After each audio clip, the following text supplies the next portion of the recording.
Cutting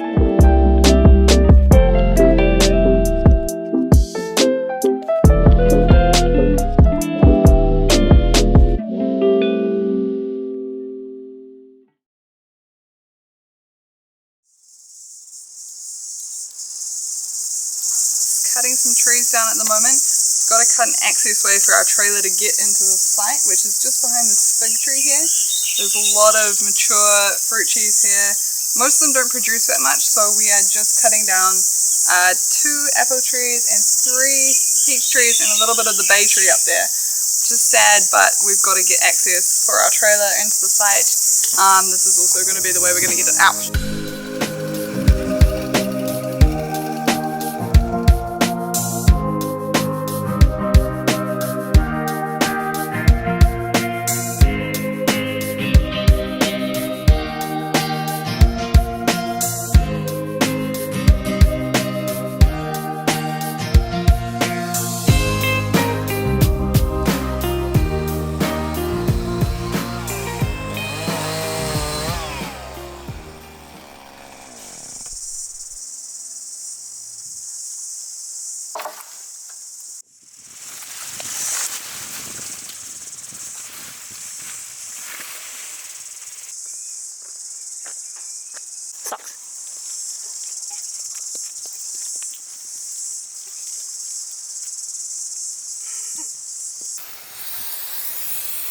We've finished cutting and clearing the trees for today, and as you can see, we've just marked out the area where the trailer is going to sit.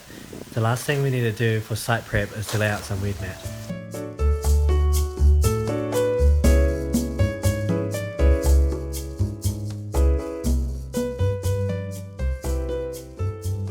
We've got our weed mat pinned down and our blocks ready for our trailer tray.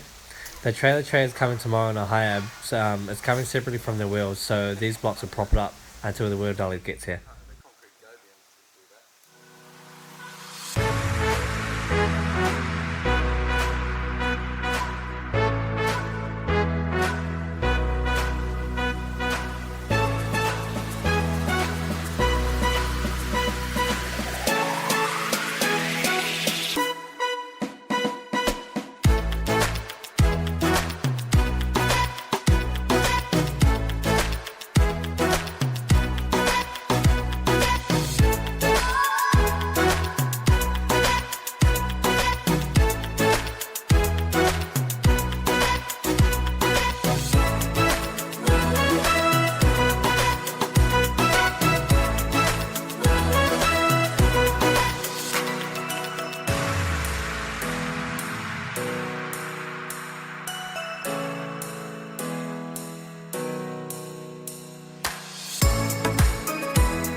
Today we're going to be getting the dolly part of our trailer. So this is the second half of the trailer component that we're getting. It's being brought up by Mike, the guy who built this trailer for us. He's driving it up this morning and he's going to pop it on, he's going to put it under the deck, put everything else he needs onto it, so that's like the lighting, the wiring, everything else, like the drawbar, the jack, all that's going in, so it's actually going to look like a trailer that has wheels. So that's happening today.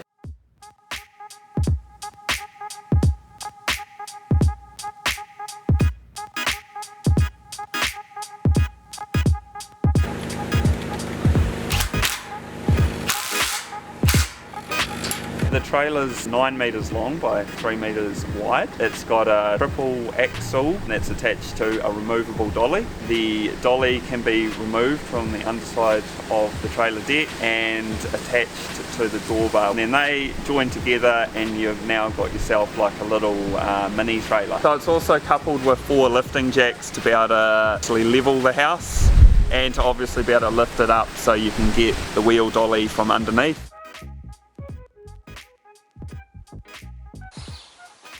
When we were first thinking about building a tiny house, we went to stay at 2 different tiny houses designed by Build Tiny.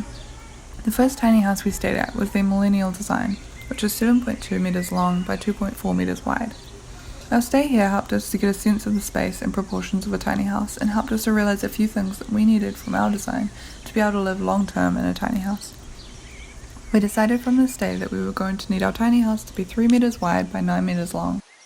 The extra width and length for us was important as we felt it was more natural size to live in long term and gave us more flexibility in design. We also realised that we wanted our living space to be at one end of the tiny house and that we would need some kind of separation between the sleeping areas and living areas of the house. The Boomer was the second design we stayed at and it was the same size as the Millennial but a completely different design.